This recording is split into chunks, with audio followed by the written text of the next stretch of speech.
I'm very aware of how incredibly dumb and naive it sounds when young people speak in absolutes such as, I know I'll love you forever. I know that you're my best friend. I know we'll never grow apart. But I just know. I just know. I will never replicate the type of friendship, bond, or love I had for you with anyone else. I just know that. I did not explain this very well the first time, so you're gonna get me explaining it and then me going into reading it. So, about a year ago, over a year ago, I don't know. I don't know how long ago this was. Time, what's time? I went through a friendship breakup with my best friend, the best friend I had ever had in my whole entire life. I met them when I was a freshman in high school. I just had never met somebody who I connected with on a level like I had connected with them. And we were best friends for like 7 years. And they were just the best, happiest years of my life. I never felt that type of connection with a friend ever before. I never even related to people the way that I could relate to this person. So it felt like it was the most unreal friendship I'd ever had. And then I just felt a lack of interest in my life from their side. Amongst other things, like this, there are two sides to every story. Like, there are some things that happened on my side that were my fault, and then that ultimately affected our relationship in multiple ways. And then at the very end of our relationship, the last like couple months, I got engaged. They were not very interested, it seemed like, in putting in the type of effort that I was putting in and wanting to be there for me. So, it led to this very last conversation of me pouring my heart out to them, asking why they don't care about me, saying like, "Do you even want to be in my wedding?" And they said no, but they let me know they would like to talk to me in person. But I just I didn't want that because I was like, you're not gonna break up with me over like in person. You're not. So then I never spoke to them again, never texted them. And so I wrote this letter explaining all of my feelings.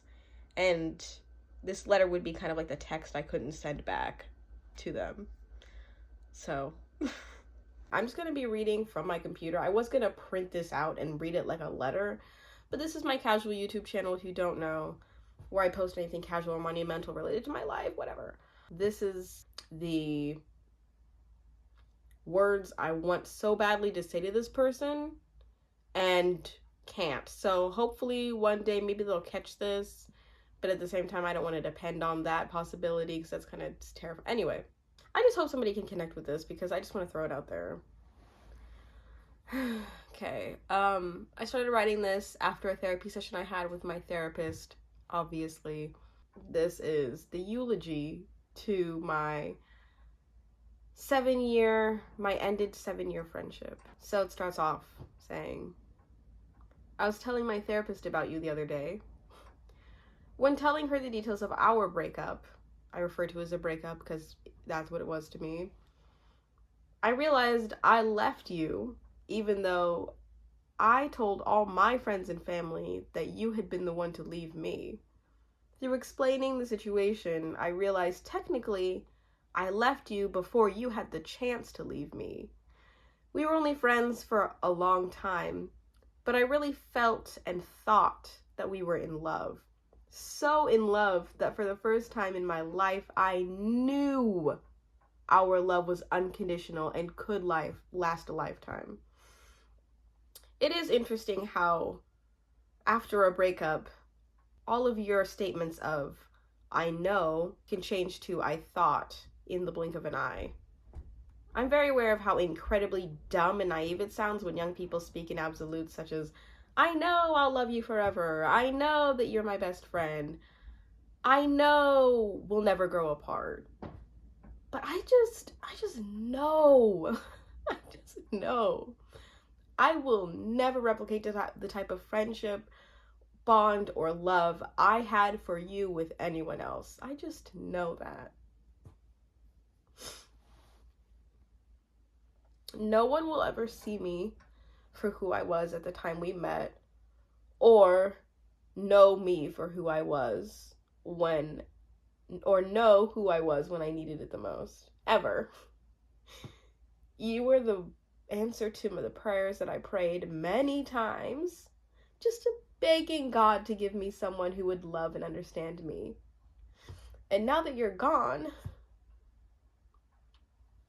I don't know if I should start praying again the way that I had been praying, or hope that never happens again, because I can't handle this type of a heartbreak again. As much as I've thrown many extravagant pity parties for myself on a weekly basis, I also know that unconditional love was not something we could have promised each other realistically. I have to be fair and ask myself, did I ever really unconditionally love you? Did I ever unconditionally love you if I didn't like the way you loved me, even though it was your best attempt? My love for you was conditional in that way. If I only loved you for when you were the most present and consistent and valuable to me, then I don't know if our love was as strong as I thought. I don't want to admit this, but sometimes I loved you for the way you made me feel. The way you saw me, the trauma you understood in me. But there were some moments I didn't love about you, purely just for who you were. And that's not fair to you at all. In those moments, I can recognize my love for you was conditional. If I mainly love you for the way you love me, I have to come to terms with the idea that all love is transactional to some extent. In our circumstances, especially. If it were up to me, I would have loved you forever if you had loved me the way I wanted you to. But that's not how real love works. I grapple with how I'm supposed to feel after this, because although this happened over a year ago, I still often am reminded of the void that fills my heart the day I left you or you left me. I still find myself thinking about our inside jokes every once in a while, and they always make me giggle to myself. When even the smallest thing triggers me to think of you, a small hint of a memory of you, I give into thinking about it, because all our shared memories make me laugh from the deepest part of my belly, because nobody makes me laugh like you did. The joy you gave me was a type of joy I can't replicate with anyone else. I have trouble listening to our favorite songs or albums. I still can't bring myself to watch the last season of Handmaid's Tale because you were supposed to watch it with me. And I don't want to think about you the whole time. Unrequited platonic love between two past friends hurts mostly because 95% of the memories that I have of you are good memories. I would even say like 98%. Not even just good memories, but some of the best memories I have are when I was the most happy I had ever been with you. Instead of telling people I was sad because of a friendship breakup, I wish I could say I went through a romantic breakup, because at least people would take it as seriously as if I actually was broken up with a boyfriend as opposed to a best friend. Socially, romantic breakups at least garner people's curiosity and sympathy. But socially, friendship breakups just don't get the empathy that they deserve. It feels validated to be pitied when you lose someone, because it makes you feel heard and seen for the type of pain you're going through.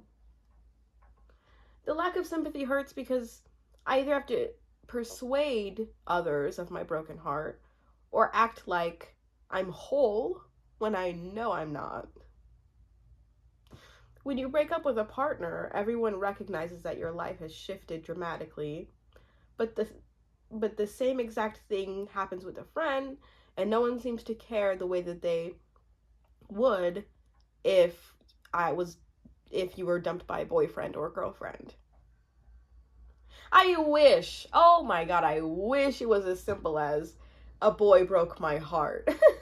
Because at least that would mean I would have the hope of finding someone new just to replace the role that you once had in my life. The journey of finding a partner doesn't take that long, but a new best friend who would have known as much as you will most likely take a lifetime. It will always be unclear to me if I left you or you left me. Your last text was, "I don't want to be in your wedding, but I do want to talk to you."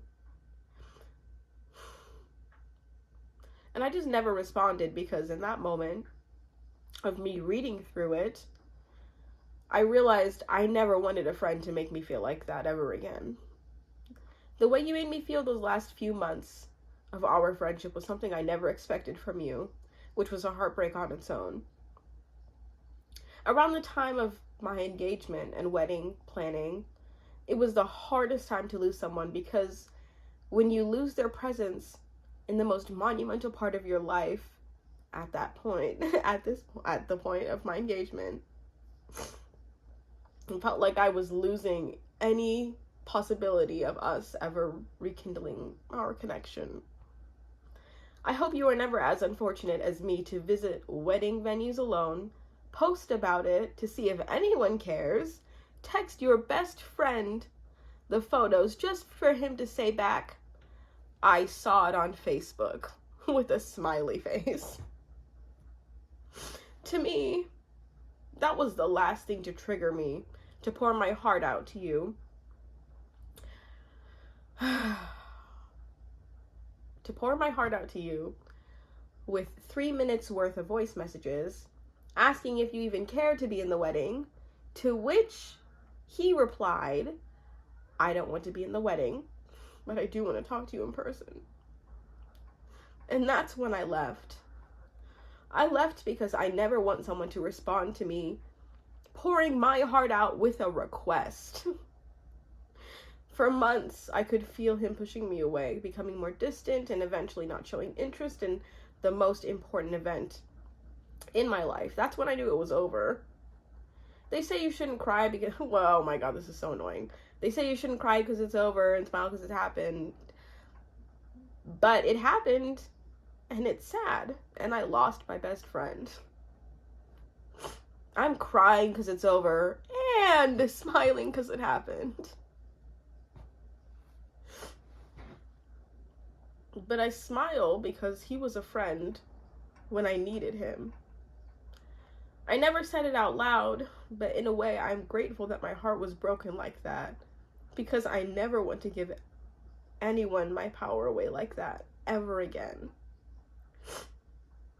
Even if I ever do, at least I know it'll never hurt quite like that.